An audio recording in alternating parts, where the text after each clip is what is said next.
E hoje a gente está no dia do escritor, recebendo o professor Tarcísio Gurgel, que vai ser entrevistado por Vicente Cerejo. Para quem ainda não conhece, o projeto Antologia Virtual do RN é nada mais, nada menos do que um portal que vai reunir cerca de 70 vídeos resenhas sobre obras potiguares, escritas por escritores potiguares, né? E que tenham tido um caráter de transformação, um aspecto transformador, um caráter de novidade no nosso cenário, né, da literatura potiguar. Ele deve ser lançado ainda mais alguns meses para frente, e essas lives que a gente tem programado, que a gente tem feito, nós estamos na terceira hoje, essas lives são justamente para despertar no público o interesse pelo projeto, as pessoas conhecerem, as pessoas se juntarem a nós. E esse projeto tem uma coisa bem interessante. Eu vou já aqui juntar Rodrigo Cavalcante com eu acho que já já Rodrigo aparece aqui. Ó, isso. Uma coisa interessante desse projeto, que diferencia esse projeto, é que essas 70 vídeos resenhas, elas serão traduzidas em Libras, serão interpretadas em Libras. Então, nós teremos os 70 vídeos resenhas e mais 70 vídeos resenhas em Libras, para que os iniciantes, os curiosos, os interessados em conhecerem um pouco mais sobre a literatura potiguar possam ter acesso, né, a esses comentários, a essas observações que o professor Cerejo vai fazer acerca dessas 70 obras potiguares que vão estar disponíveis no site. Esse projeto tem o patrocínio da Prefeitura do Natal pela Lei de Alma Maranhão, e os nossos parceiros são o Colégio SEI, Romualdo e Roberto Freire, e a Unimed Natal. Mas o nosso projeto demora ainda um pouquinho para ser concluído. Nós estamos atravessando esse momento de produção. Esse bate-papo de hoje vai ser com o professor Tarcísio Gurgel, no formato novo. A gente vai trabalhar hoje com formato entrevista. Eles estão aqui já na mesa, já bateram um papo antes, já trocaram figurinhas. E aí, o professor Tarcísio Gurgel, para quem já é iniciado, para quem já conhece um pouco da literatura do Rio Grande do Norte, ele dispensa apresentações, né? Mas, por uma questão até de didática, é importante que a gente diga, né, que ele já tem diversas obras lançadas, teve formação de graduação na área de comunicação social, mas o mestrado na PUC do Rio de Janeiro já foi na área de literatura, né, depois fez doutorado em estudos da linguagem pela UFRN, onde também lecionou no curso de letras, literatura, né, por muitos anos, hoje já é professor aposentado. Para o azar dos estudantes que estão na UFRN hoje. Né? E já publicou também muitos livros, como O Eterno Paraíso, Conto por Conto, Pai, Filhos, Espírito da Coisa, Informação da Literatura Potiguar, Introdução à Cultura do Rio Grande do Norte, né, que é uma história literária e crítica. E também esse livro, esse último livro, foi em parceria com o Vicente Vitoriano e com o professor Deífilo Gurgel. E talvez o mais conhecido, assim, digamos, de uma maneira mais horizontal, por ter sido contemplado nos vestibulares daqui da Comperv, né, da UFRN, tem também os de Macatuba, que eu li também, né, meu marido sempre diz, quando você fala em professor Tarcísio Gugel, ele faz os de Macatuba, nunca se esquece. E é isso, minha gente, eu vou passar a palavra primeiro para o professor Cerejo, e em seguida ele vai começar a contracenar aqui com o professor Tarcísio, é um bate-papo, a gente não precisa ter rigor acadêmico nessa noite, é um bate-papo informal, eles vão conversar sobre o que eles gostam, e a expectativa é justamente essa, que a gente desfrute como se a gente estivesse aqui de pertinho no camarote. Agora vamos ver como é que eu acerto aqui, é para modificar. Importante dar as boas-vindas também para Rodrigo Cavalcante, que está nos auxiliando hoje aqui com a tradução. Eu disse que a gente ia ter a tradução hoje, mas esqueci de mencionar, Rodrigo é nosso parceiro, vai estar conosco na tradução desses 70 vídeos na antologia virtual. Então vamos lá. Pronto, já estão aqui ao vivo, já estão na tela, professor Cerejo e professor Tarcísio, é com vocês. Bom, é muito bom entrevistar a Tarcísio. Eu torci um pouco por isso, acho que até forcei um pouco, porque eu nunca entrevistei você. há 52 anos de jornalismo, é a primeira vez que eu vou entrevistar você. E, no entanto, tivemos juntos tantas vezes. Eu gostaria de dizer, nós estamos aqui tomando uma água de quartinha serenada, tem um desconto de Teve essa Macatuba. exceção hoje, minha gente. Tem um desconto de Macatuba. Gostaria de dizer que Tarcísio tem uma coisa fundamental na história do ensino superior de literatura. Por quê? Tarcísio fez um curso de comunicação, foi para o departamento de letras, que era a tendência natural dele. Lá encontrou um departamento estruturado formalmente como tinha que ser. Mas ele teve uma ousadia, que foi mexer no elementário da disciplina. Ele já mestre, já taludo, já com força suficiente e cultura suficiente para alterar certas coisas. Ele mexe no elementário de uma disciplina, já que não podia mudar a disciplina, e inclui nesse elementário o estudo da literatura do Rio Grande do Norte. Tarcísio é de fundamental importância para realizar aquilo que Santos Negreiros gostava muito de repetir. Tarcísio. Ele atribuía uma frase de Chaplin: a vida é um assunto local. Eu acho que quem dá esse tom no departamento de letras é você. E lá na frente é uma coisa tão seminal, é uma semeadura tão forte, que lá na frente vai ser criado como consequência inevitável o núcleo de estudos de Câmara Cascudo e uma larga produção, tanto de dissertações de mestrado, como tese de doutorado em cima da literatura. Nós temos hoje um acervo bastante razoável na universidade, mas começa com essa coisa estranha, né? Longe das teorias, eu brinco sempre, longe dos eixos paradigmáticos e sintagmáticos da literatura, que você chamou a literatura local. Foi conversar com os alunos sobre aquilo que nós éramos, a nossa identidade. No fim, a grande síntese é essa. Você buscou a nossa identidade, que, afinal, dentro daquela perspectiva da história moderna, quando diz que, com todo o domínio português, inclusive no Império, e parte, até que fizéssemos até que chegasse na Semana de Arte Moderna, nós tínhamos um Estado português, né? Um Estado português e não tínhamos uma sociedade brasileira.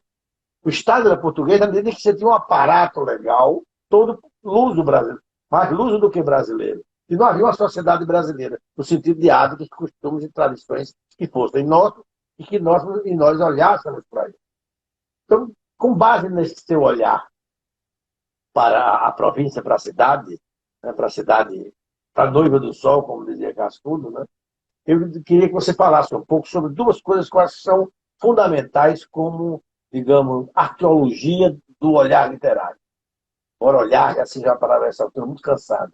Você tem, em 1921, nas vésperas da Semana de Arte Moderna, você tem uma coisa moderna, que é a Alva Patrícia, na qual o Dr. Câmara Cascudo vai estudar os poetas e prosadores locais, a nossa letra de forma, a nossa forma de pensar, né? O nosso jeito de olhar a vida, de criar personagens, de matar personagens. E em 22, a antologia de Ezequiel, quando ele ia, das poetas do Rio Grande do Norte, cuja capa, inclusive, é de um tio de minha mulher, Adriel.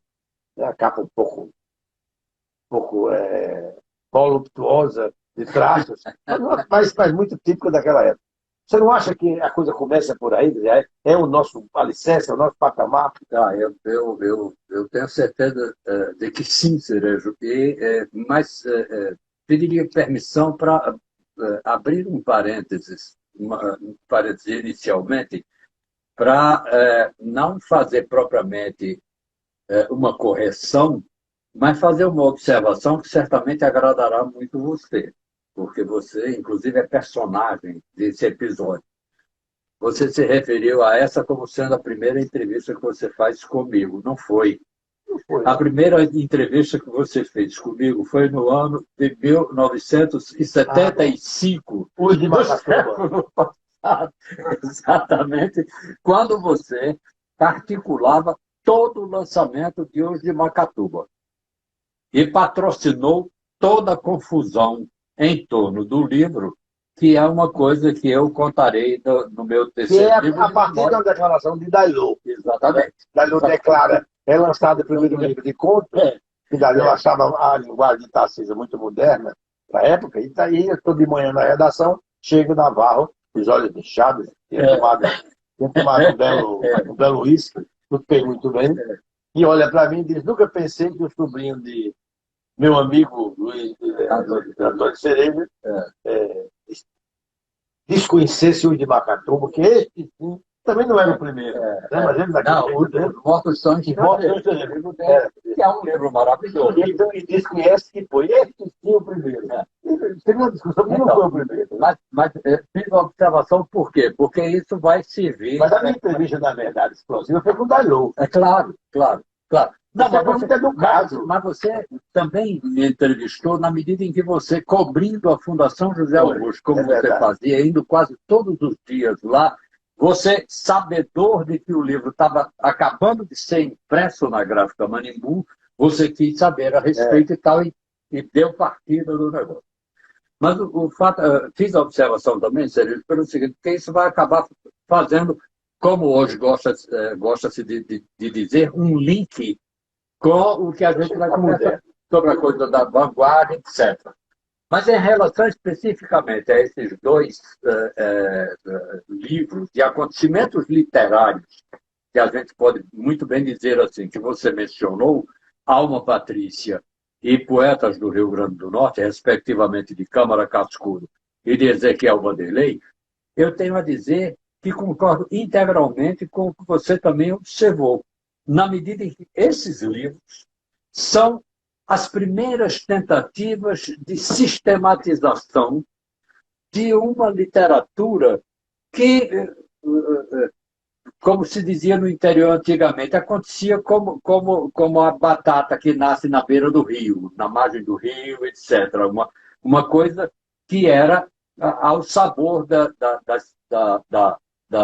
circunstância de surgir alguém com talento suficiente, né? Uma Alta de Souza, um Henrique Castriciano, que era o intelectual mais importante do período, e que publicando as suas obras chamavam a atenção para a força e o valor dessas mesmas obras. Quando Cascudo faz a sua antologia, já por uma intuição espetacular que Cascudo tinha, já por um estofo intelectual que ele havia acumulado, ele seleciona escritores que são, de fato, os mais importantes daquele período lá. E mesmo fazendo as observações de atribuição de importância que fazia a certos autores, vou dar simplesmente o exemplo de Segundo Vanderlei, que era, à época, quase uma unanimidade. Cascudo chama a atenção, como crítico perspicaz que ele era, para pequenas lacunas, né, no comportamento intelectual de Segundo Vanderlei, que fizeram com que surgisse o primeiro momento crítico verdadeiramente sério e grave da literatura do Rio Grande do Norte, que foi o surgimento de Antônio Marinho. A primeira vez que eu ouço falar de Antônio Marinho, e quando eu ousadamente resolvi enveredar por uma tentativa de escrever um ensaio, foi exatamente porque eu fiquei impressionado. E aqui entra também uma figura aparentada de vocês todos, que é o grande, o inesquecível Otacílio Lopes Cardoso, que me dá de presente vários números do jornal A Tribuna, né? Mas não me dá, porque não tinha, embora ele próprio, seu Otacílio, nós o chamávamos assim, se o Otacílio soubesse da importância de Antônio Marinho, ele não tinha esses números, mas havia indicações sérias de que isso de fato teria existido. E o que foi que existiu, afinal? Uma crítica para a época violentíssima de Antônio Marinho a respeito de uma poesia que era tida a vida como intocável, que era a poesia de Segundo Vanderlei. Pois bem, Cascudo chama a atenção para isso em Alma Patrícia. Ele respeita Segundo Vanderlei, ele é respeitoso do trato até da própria poesia de Segundo Vanderlei, mas ele não deixa passar esse episódio de Antônio Marinho ter, de repente, aparecido como um meteoro espantoso na Um literatura. pouco vinculado à gramática, né? À correção do texto. Ele era, ao mesmo tempo que ele olhava a criatividade literária, ele olhava... Talvez um pouco menos, Cerejo. Quem era mais nesse sentido era Armando Seabra. Né? Mas é mais exagerado. Antônio Marinho, Antônio Marinho era mais na linha do grande crítico que bateu de frente com Machado de Assis, o grande crítico brasileiro da época, enfim, não sei se eu ou você... Silvio Romero, que é mais nessa linha e tal. Que escreve 2 livros contra Gilberto, contra Machado. Isso. Não se convence do primeiro, escreve do segundo, não fica na história, a não ser nossa, e Machado fica. Eram, por definições, agora polêmicas. Mas você teve uma percepção muito interessante, que foi a polêmica que você escreveu sobre isso, e pesquisou, a polêmica de segundo com Henrique. Exatamente. Uma polêmica mera, e outra coisa, muito interessante, que ela é essencialmente estética. Exatamente. A polêmica entre eles não foi textual. Exatamente. Por quê? Porque Henrique era respeitoso para com o segundo. E isso era muito comum na época. Você quando o segundo morre, exatamente, sem nada para sem nem um salário para deixar para a viúva e para os filhos, nem uma casa, é Henrique que vai fazer parte da comissão que vai publicar. Exatamente. A poesia o fato é que, resumidamente, se a gente pode dizer assim, isso espelha bem o espírito de crítico que Câmara Cascudo tinha ao publicar Alma Patrícia, esse livro pioneiro e ainda hoje excelente, referência e que se lê com prazer, como tudo que Cascudo escreveu. E é engraçado, você disse, você tem razão. Como ele selecionou bem, os que estão lá estão até hoje. Muito, exatamente. É incrível, exatamente. O nosso segundo foi mais condescendente. Exatamente. Na reunião dos poetas. Pois é. Foi generoso. Exatamente. Foi seletivo. Então, esse é o momento de Alma Patrícia com Câmara Cascudo. E chegamos a Ezequiel Vanderlei com a antologia Poetas do Rio Grande do Norte. Ezequiel era um bom vivant. Era um Vanderlei. Era um Vanderlei, era quase um Dante. Um homem Era um homem de monóculo, era um homem de gravatinha borboleta, era um plastron, exatamente. E não chegava a ser um bom poeta. Infelizmente não era. Mas era fascinado, como todos os Vanderlei, pela poesia. Aquilo que a Fran deixou o sorriso da sociedade. Ele era um representante do sorriso da sociedade. Nessa perspectiva é que Ezequiel Vanderlei entendia o fazer poético. E aí reuniu, numa antologia, Cerejo, uma quantidade de poetas. Eu não consigo lembrar esse número com certeza, mas para mais de 80, com certeza. Que publicavam seus... Alguns que nem haviam, que nem tinham livro publicado. Versos coisa que, aliás, o próprio Rômulo Vanderlei repetiria mais adiante. Mais na frente, o panorama da poesia... Exagerando ainda mais.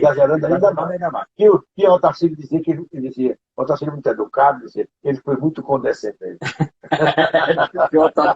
Mas o fato... O panorama da poesia... Exatamente. Mas o fato é que Ezequiel, ainda assim, veja bem, ainda assim, fez uma recolha de que se salvam alguns grandes exemplares. Não omitiu os grandes. Não.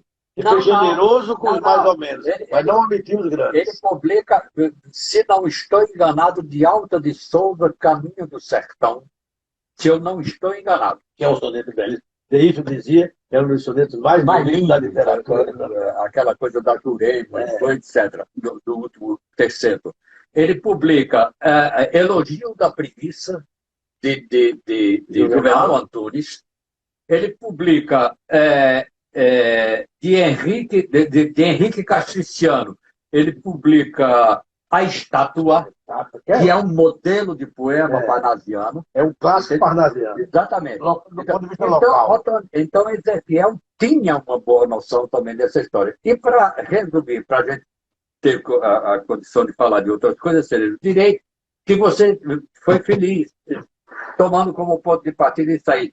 É realmente o alicerce para os estudos que viriam posteriormente. Até para você julgar como crítico o que é bom e o que não é, você tem que partir de Alma Patrícia e da coisa. Com certeza. Né? Ali que está o primeiro grande filtro, eu diria, né? Para você hoje só filtra se você for o leitor desses dois livros. Né?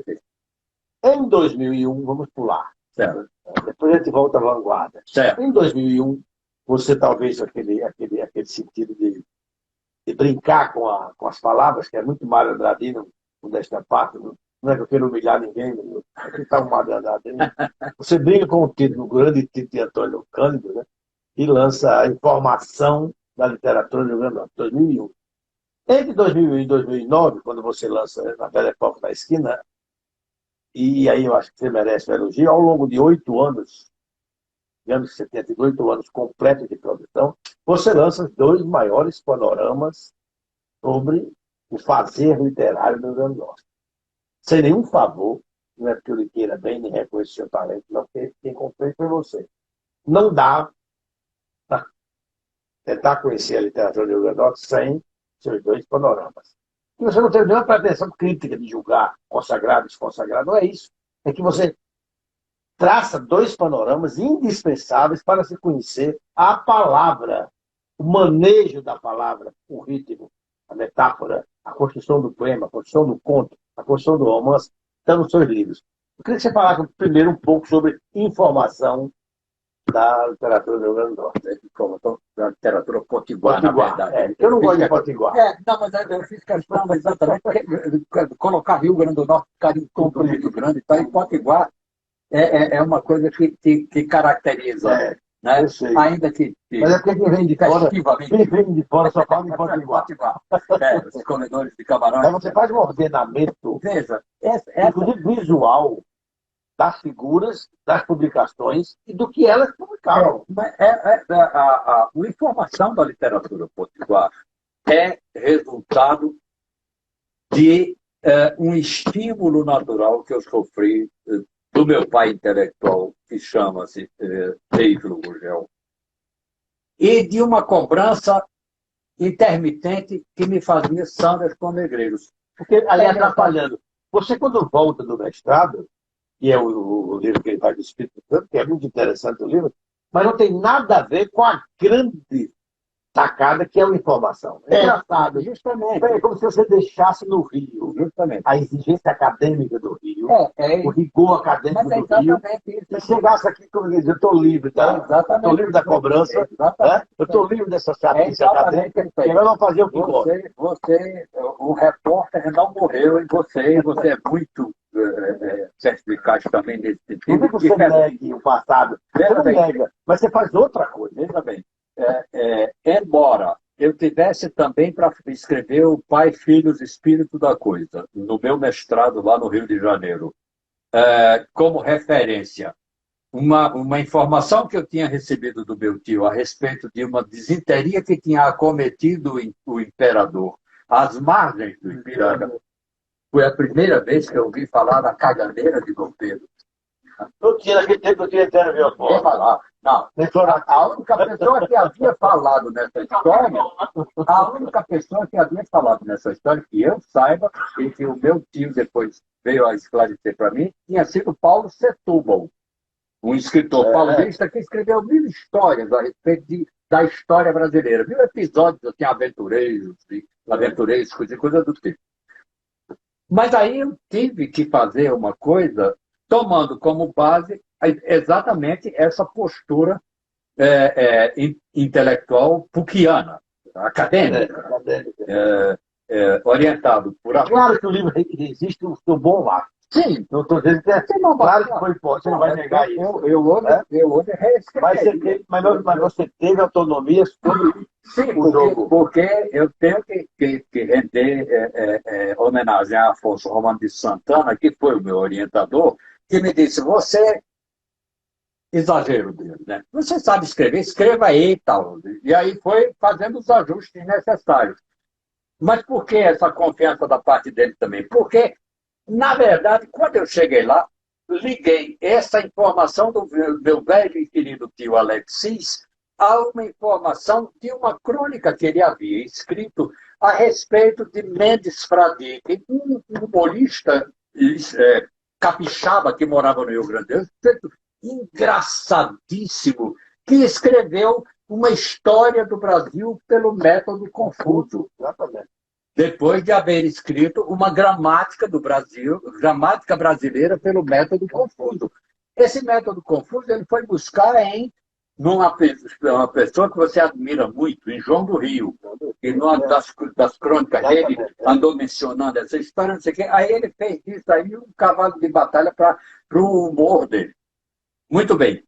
A parte disso aí, eu também considerei no Pai, Filhos e Espírito da Coisa uma versão sisuda da história do ponto de vista da literatura, uma versão elogiosa, uma versão endossadora dessa história pela via da paráfrase. Se eu tinha a paródia com Mendes Fradique, com Murilo Mendes, que também escreveu uma história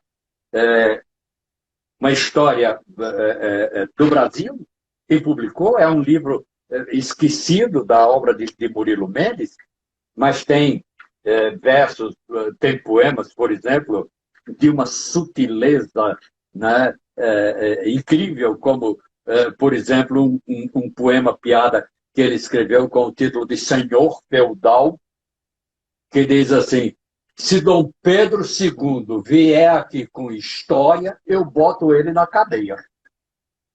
Claro, o senhor feudal fazia isso mesmo, se Dom Pedro II fosse lá com história na fazenda dele. Entende? Então, coisas desse tipo que estavam no livro de poemas, que não era propriamente um livro que tecia loas à história do Brasil, mas que utilizava a paródia para fazer uma releitura dessa mesma história, da história oficial. Né? Então, isso aí, na passagem pela PUC. Quando eu chego de volta para Natal, eu volto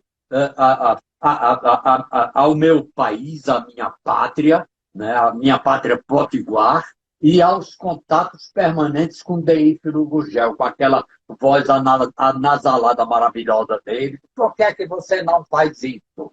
Você sabe que Deífilo porque me induziu para a prosa. Eu tinha, já contei essa história 1000 vezes, vou contar de novo. Eu tinha verdadeira obsessão para ser poética. Para ser poeta. Eu queria ser poeta e queria ser jogador de futebol. Não consegui ser nenhuma coisa nem outra. Você está me entendendo? Então, Deífilo, que uma vez, vendo os versos tão ruins que eu escrevia, né, disse assim: Tarcísio, você não gostaria de escrever contos, não? Você entendeu como é que é a história? Aí eu volto aí. Mas mais do que isso, ninguém amou mais a literatura do Rio Grande do Norte do que Deífilo Gurgel. E Deífilo me dizia: Tarcísio, você já leu o Cláudio Fernandes? Tarcísio, olha que poesia, que poema lindo de Alta de Souza. E via aquilo, ele via muito melhor do que eu. Toda vez que vou ler um poema... Toda vez que eu vou ler um poema, eu me exibo, eu sou um ator, fica péssimo. E Deífilo lia aquilo maravilhosamente bem. Pois bem, e aí, cada vez mais feliz, eu que tinha, né? Eu que convivi com Miguel Cirilo, eu vi, olha, Deífilo, quase todas as noites, recebia Miguel Cirilo na casa dele e acompanhávamos, eu digo acompanhávamos, porque Miguel chegava com uns papeizinhos todos dobradinhos assim e com um poema escrito, datilografado. Ele lia esse poema para a gente lá, e Deífilo era apaixonado pela poesia de Miguel Cirilo e estimulava, e se fosse o caso, sugeria alguma coisa e tudo e tal. E aí eu vi nascer em mim também essa paixão pela minha literatura. E aí, quando li Antônio Cândido no Formação da Literatura Brasileira, e vi que Cândido falava com tanta honestidade em relação à literatura brasileira, advertindo que a literatura brasileira não era tão grande quanto a literatura russa, não era tão grande quanto a literatura alemã, não era tão Inglesa, grande quanto a francesa. literatura francesa, não era tão grande quanto a inglesa, quanto a americana não era, mas era a nossa literatura, era ela que nos retratava. E se ninguém se nós não a estudássemos, ninguém o faria por nós. É mais ou menos isso que Cândido diz lá. De um lado, tá, assim, de um lado Câmbio, do outro lado Nelson Werneck, Pronto. como da luta de classe, né? Exatamente. Impressionante. Exatamente. Exatamente. Mas aí, eu usando muito mais. Os autores desvalorizados, né? Então, como Lima Barreto, exato, exato. que era alcoólatra, mas internado como um louco, quer dizer, incrível. Mas aí é muito. Mas por que você faz um livro que não é para mestrado e doutorado? Porque, veja bem, o informação nem é para mestrado nem é doutorado. Não, não é. Você faz um livro para não prestar contas. Não, mas eu faço um livro para ser Talvez lido. você seja revolucionário naquele instante, porque não estava prestando contas Eu faço um livro para ser lido pelos seus alunos. pelos meus alunos e por pessoas que Pelos gostam seus de alunos literatura. prioritariamente, mais diretamente. Né? Nessa passagem lá no Rio de Janeiro, Eu estive lá com você. exatamente. Nós estivemos no Rio. É verdade. O nosso lado esteve. Afonso Roma de Santana. Afonso Conta a história de Braguinha. Afonso Roma de Santana lá no Rio, as pessoas na PUC faziam muita gozação, dizendo que Afonso sabia administrar muito bem a glória dele. E Afonso é uma pessoa naturalmente vaidosa. Ele assume a Não, vaidade mas dele. Nicolau Santos teve mais para que casar com ele. Então, Ele era grande estrela. Né? Mas Afonso era capaz de, por exemplo, aceitar a minha blague quando eu fui convidá-lo para ser meu orientador. Que ele aceitou, aí eu disse para ele, mas Afonso, eu vou escrever um livro para ser lido. Eu não vou escrever essas coisas complicadas que você escreve aqui na PUC, não. Aí ele disse, aquela história que eu falei já há pouco. Enfim, entende? E aí... Diferente do Luiz Costa Lima, né? Esse era um tutor. Exatamente. E aí foi isso que me moveu na O escrita. interessante é você voltar. Quites com o mestrado, pagou com o livro, com a dissertação, mas você faz um livro, como você disse, você precisa de um livro para dar aula. Eu não sei até que ponto, Cerejo, não repontava aí, quem sabe inconscientemente, o fato de eu não ter aceito as provocações para fazer o doutorado no Rio. Fica aqui, rapaz, fica aqui. Você já está aqui, vai voltar para o Rio Grande do Norte, porque vamos fazer o doutorado logo aqui. Então, meus colegas aqui, então, que migravam de outros estados para lá, diziam isso. E aí eu tive que voltar, então, por uma circunstância, etc. Mas o livro, talvez, de alguma maneira, representasse isso, né? E eu tinha, né, como suporte essa coisa de Deífilo e Sanderson, que é uma coisa que eu estou dizendo pela primeira vez. Que não fazia essas tarefas complicadas, mas cobrava. Eu fui, de uma certa forma, injusto com Sanderson, tendo esquecido isso, não tendo lembrado em vida e repetido isso muitas vezes. É fácil que você pede aí. Porque essa publicação, ele negociou diretamente com o pessoal da então AS Editores. Argos, né? Hein? Argos. Não, ainda era desculpa. Primeiro é Argos. Argos, que depois passou a ser a AS Editores, né? Não, e ele entusiasmou-se com o livro. Foi. E ele vendeu a ideia. Ele vendeu a ideia Agora, pulando para 2009, que é quando você vai fazer a Belle Époque na esquina, que é uma belíssima sacada. Eu acho que você constrói um pouco dessa Belle Époque. Ela existe. Você constrói um pouco. Aí já estava o ficcionista bailando entre o real e o irreal. Mas com razão. Nós tivemos uma Belle Époque tardia. Você prepara de Sanderson. A Belle Époque na esquina é uma das coisas mais maravilhosas que o autor pode ter. Aquele encontro Alva Furtado passando da Avenida João Pessoa, olha aquele velho, aquele senhor bonito, aristocrata, e na retina diz, será que é Alberto Maranhão? É verdade. E era Alberto Maranhão. É muito bonito. E ele convida Alberto Maranhão para um passeio na cidade de Alvamar. Quer dizer, ele é anônimo, o grande mecenas, o grande governador depois do irmão Pedro Velho, é identificado por Alvamar casualmente, e aí ele saiu para o passeio da cidade para mostrar a cidade que ele governou e onde ele fez a reforma do teatro, a sua orquestra sinfônica. Eu acho que é um momento. É verdade. Esse livro nasce daí. Como é maravilhoso o texto que o Oden escreveu. Eu faço um pós-fácil. Você tinha que fazer a história também, porque a gente tem conspirado. Mas eu mostrando o pós-fácil que eu fiz, na verdade, eu fui cretino, eu reconheço. Eu fui para mostrar a grandeza de Henrique Castelo. No fim, eu vou enjeitado. E ninguém contou essa história, a minha esperteza belepoquiana, que foi reunir como pilares para o livro, entendeu? Vocês três. Mas, enfim. Mas o Preparo de Santos mas deixa eu dizer, o Belle Époque na esquina. Diga antes a diferença. O que é que você acha? Como foi o corte que você deu para fazer Belle Époque? É exatamente tentar você retoma uma história que havia contado, mas você começa a aprofundar, dar cortes verticais. Exatamente. Por quê? Porque a gente parte exatamente da virada do século, né?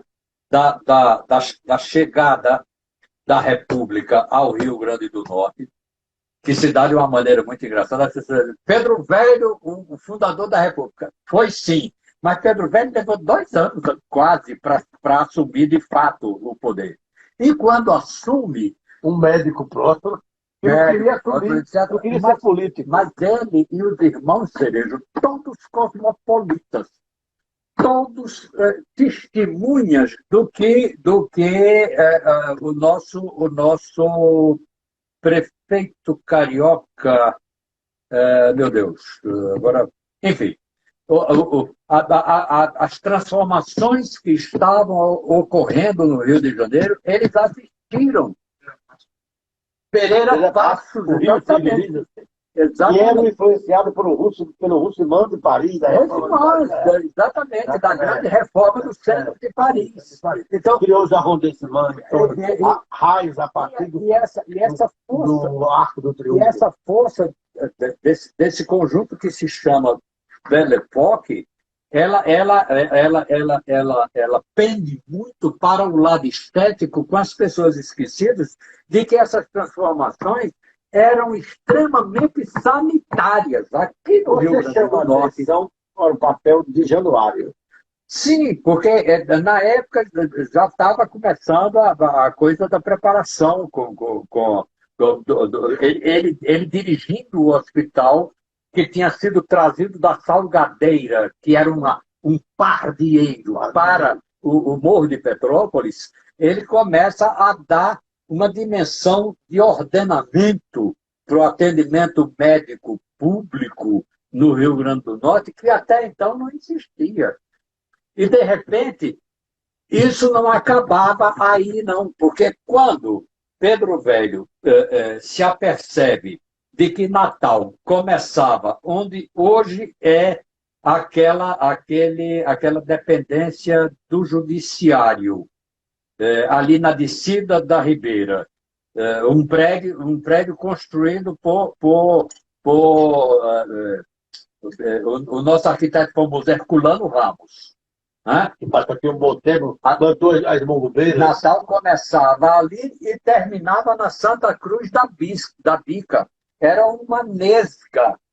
Né? Natal de então, a perfeição correspondia àquela definição de Ney Leandro no poema Prefácio ao livro Romanceiro da Cidade de Natal, onde ele diz assim: íntima entre o rio e o mar se tem. E é uma visão de cascudo quando fala numa cidade que vive entre o rio e o mar e os morros. Claro. Só que dá um tratamento de requinte. Mas veja bem, isso aí implicava dizer que uma nascente ribeira poderosa economicamente, etc., que estava mais adiante, ali embaixo,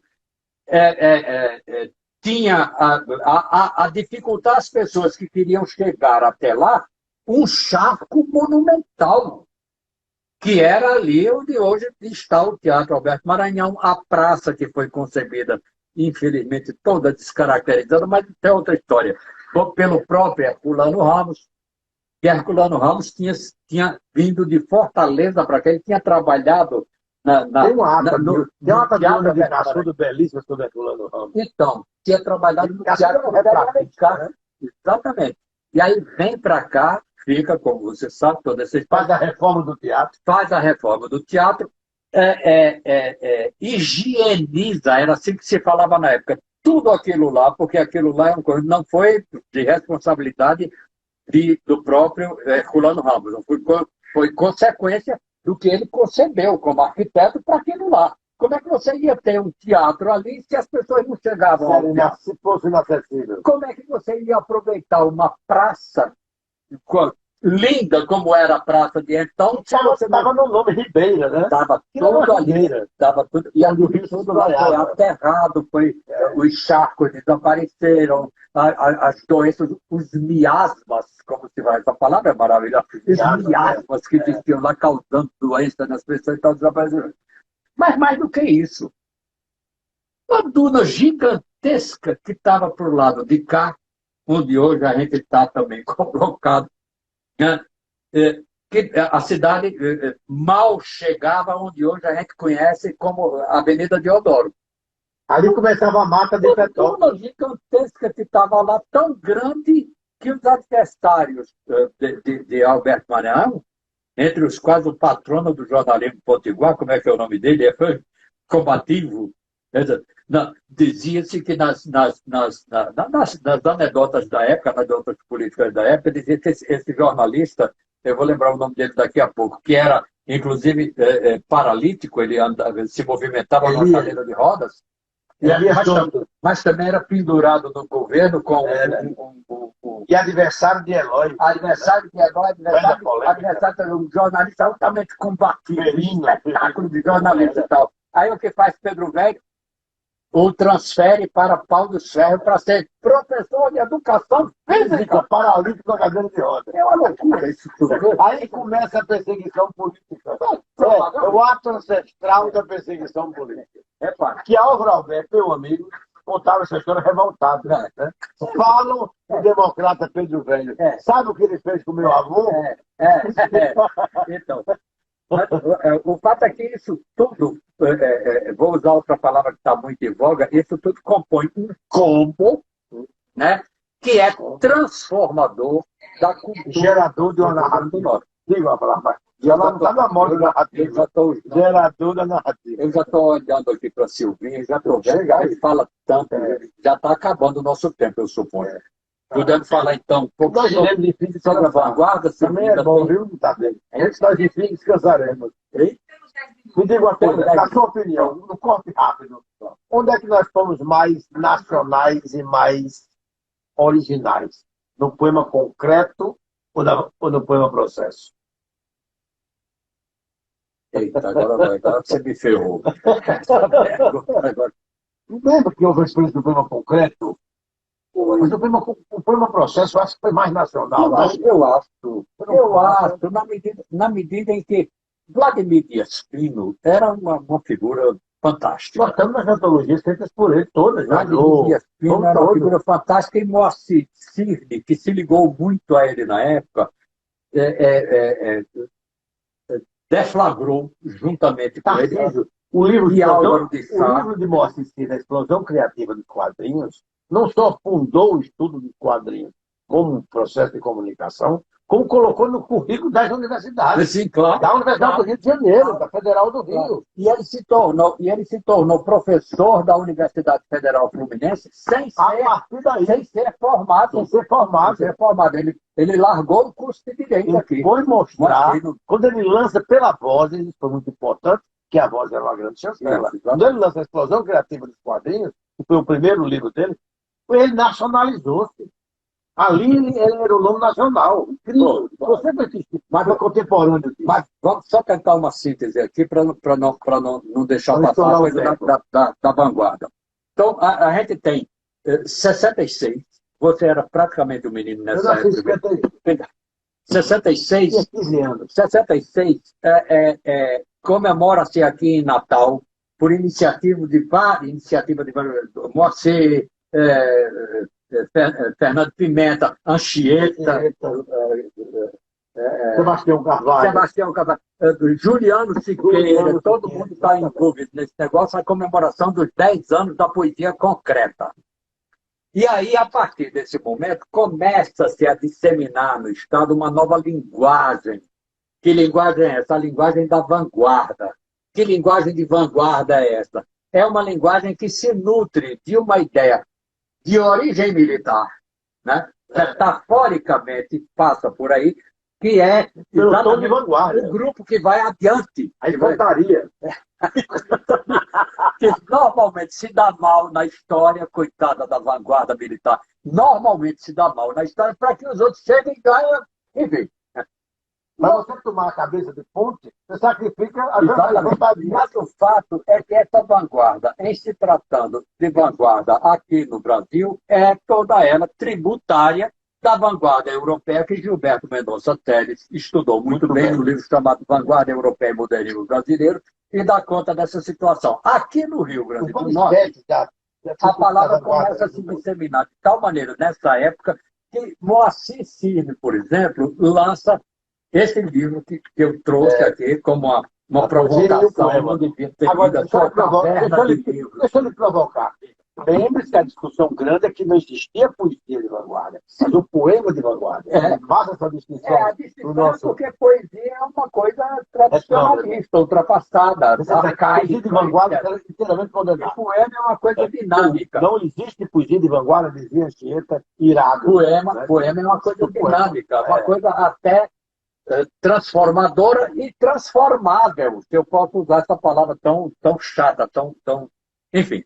Então, Moacir sai com um livro chamado A Poesia e o Poema no Rio Grande do Norte, onde ele seleciona radicalmente a poesia que ele considera no Rio Grande do Norte e a parte mais próxima do que eles entendiam como vanguarda. Anchieta Fernandes publica um livro chamado Por uma Vanguarda Nordestina, onde ele assinala os principais passos de então, e Moacir Cirne prossegue no seu trabalho de difusão de vanguarda, publicando um livro muito importante, além dos muitos e além desses que você mencionou, da explosão criativa dos quadrinhos, que é Vanguarda, um projeto semiológico, onde ele faz uma recolha total da questão. Ultimamente, Dácio Galvão publicou uma tese chamada, uma dissertação de mestrado chamada Da Poesia ao Poema, tomando como base todo esse... Da poesia ao poema. Todo esse arcabouço. A vanguarda distinguia a poesia do vanguardístico que deu no trabalho desse pessoal todinho. Então, você tem assim, eu até tinha preparado uma colinha aqui para dizer algumas coisas para vocês também. Esse povo aqui, Moacir Cirne, Anchieta Fernandes, Falves, Dailor Varela, e mais recentemente um sujeito que eu acho fantástico, chamado Abelino Araújo, que acho que, não sei, nunca mais vi produção de Abelino, mas o fato é que tem esse aí. E para arrematar, se você devolver a palavra para você, lembrar que aquela nossa conspiração de Us de Macatuba é também devedora disso. Toda essa coisa, eu começo, sim, porque eu começo a me envolver com literatura escrevendo um conto. Mas você é quase regionalista. Escrevendo um conto em 1976, chamado A Morte de Malaquias Lazarino, que é a fonte, a semente de uma coisa que você faz muita gozação, que é essa briga da gente ainda com o Lampião, ainda hoje lá em Mossoró, com chuva de bala. Mas A Morte de Malaquias Lazarino era um conto que, de alguma maneira, resgatava a figura de Jararaca, mas, formalmente, ele tinha a estrutura da linguagem cinematográfica. Por quê? Porque era narrado no momento da ação e retroagia em flashback. Eram blocos narrativos. A ação e retroagia. Ação e retroagia até o desfecho final. Quando eu fui escrever Us de Macatuba, eu já estava enturmado com esse povo todinho. Eu não era um poeta de vanguarda, mas não ia assistir ao cinema de arte, que você foi tantas vezes com a própria Rejane. E a gente se nutria muito dessa história. A linguagem passou a ser um alimento cotidiano para nós todos. Me lembro do encantamento que era descobrir Guimarães Rosa, que a gente ouviu falar pela primeira vez com o próprio Moacir Cirne, que tinha uma biblioteca maravilhosa, compreende? E essas coisas todas que eu passei a utilizar aqui na feitura de contos, com a utilização não apenas da linguagem cinematográfica, mas de colagens, de trechos de cartas que estão utilizados na narrativa, de discursos que são feitos. Um pouco daquela bricolagem dos franceses. Bricolagem, exatamente. Que caracteriza Macunaíma, inclusive. Exatamente. A vanguarda não é tão nova assim, como se diz. A vanguarda não é tão nova. Tá certo? Acho que era isso que eu tinha a dizer. E Silvinha já está isso que nós preocupada. A turma do teatro? Sim, sem dúvida, sem dúvida. Tudo está nesse conjunto. Exatamente. Tudo está. Agora, Tarcísio, para fechar, como é que você vê hoje a nossa literatura? Veja bem, tem saído Jabuti para Recife, tem saído Jabuti para o Ceará, tem saído Jabuti para a Bahia. Você não acha que nós estamos sem o lado crítico? Nós não perdemos a qualidade literária. Nós não achamos que perdemos a qualidade crítica. E isso é uma força comprometedora. Deixa eu dizer. Eu me lembro que teve uma vez, que, conversando com o Dorian Jorge Freire, o Dorian era muito, muito cáustico em relação à nossa produção literária, e dizia assim, o eixo Rio-São Paulo, porque o eixo... Eu comigo mesmo, dane-se o eixo. Eu estou produzindo literatura porque por uma imposição da minha própria estrutura como ser social e quero que ela aconteça aqui ou no eixo. Se não chegar ao eixo, paciência. Mas se chegar aqui e for recebida, né, com a expectativa que eu próprio criei, tudo bem. Então, quando você diz essa história aí, que fala de a gente não estar sendo premiado, etc., tem muita coisa ruim aí sendo premiada. Vamos combinar também. Agora, tem muita coisa boa aqui também. E aqui tem muita coisa boa sendo produzida. A gente, antes de começar a gravação, a gente falava do pessoal de Currais Novos. Currais Novos tem hoje um núcleo de produtores de poesia da melhor qualidade. Tem o pessoal que está mais ou menos em... Mas não falta crítica para mostrar isso, para estudar isso? Sim, eu acho. Existe... Você não acha que a nossa universidade voltou com a sua aposentadoria de Hermenegildo? Desculpe a ousadia. Na verdade, voltou a um academicismo um pouco exagerado? Talvez a gente possa dizer que... Esse povo está aí, não está na universidade, está sendo estudado. Né?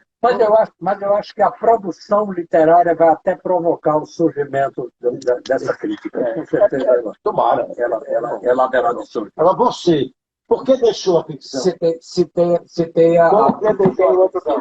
Vou dizer. Citei a você outro núcleo, que é o pessoal que está em torno de Márcio, da editora Sol Negro. É um pessoal de um talento. Os dois livros de poemas publicados de Márcio Lima Dantas. Márcio Lima Dantas, que é um poeta extraordinário, o próprio Francisco Ivan, que está publicando muito bem. E agora um novo livro dele. Que é um que poderia, aqui fora da universidade, intensificar. Ele tem produzido algumas coisas. Ele esteve aqui nessa mesa e passou a manhã inteira defendendo a ordem da universidade e eu, Mário. Aí dizia Bimael, que era o único da plateia. A única plateia era ele. A plateia única era Bimael. Foi bom. Acho que os dois são bons. Porque ele é de Oswald, total. Ele é o Mário. Mas foi muito interessante. Por que você deixou a ficção onde você foi tão bom e tão inovador? Eu não sei se a ficção, se a ficção me deixou. Sim, mas J. Medeiros, que era um Benjamin no meio desse povo aqui. J. Medeiros era um menino velho, chato pra caramba, muito bonitinho, mas muito chato, igual ele ficava o tempo todo. Enfim, e é uma pessoa que mereceu. Foi bom você ter lembrado de J. Medeiros. A ficção me deixou? Sei, eu tenho escrito algumas coisas, mas não estou muito convencido ainda de compreender. Você fez um belo ensaio da presença de Mário aqui.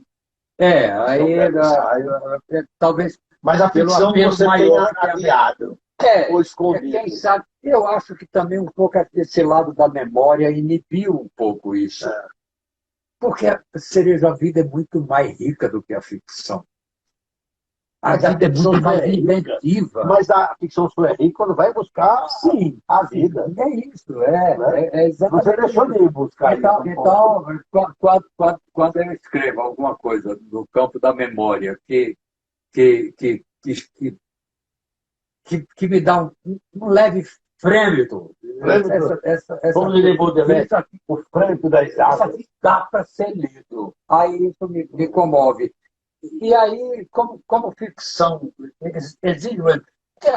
Praticamente a memória está escrita é só uma questão de ordenamento. Está no cerebelo. Eu fico provocando você o tempo todo, um dia, quem sabe você se volta a isso também. É uma questão muito mais de ordenamento e de criação literária, sim. Claro. Com a lição que todos nós aprendemos de Nava, não há mais aquela biografia, aquela memória que se sustente com a data do nascimento. Mas a biografia do triunfo é a história da vida.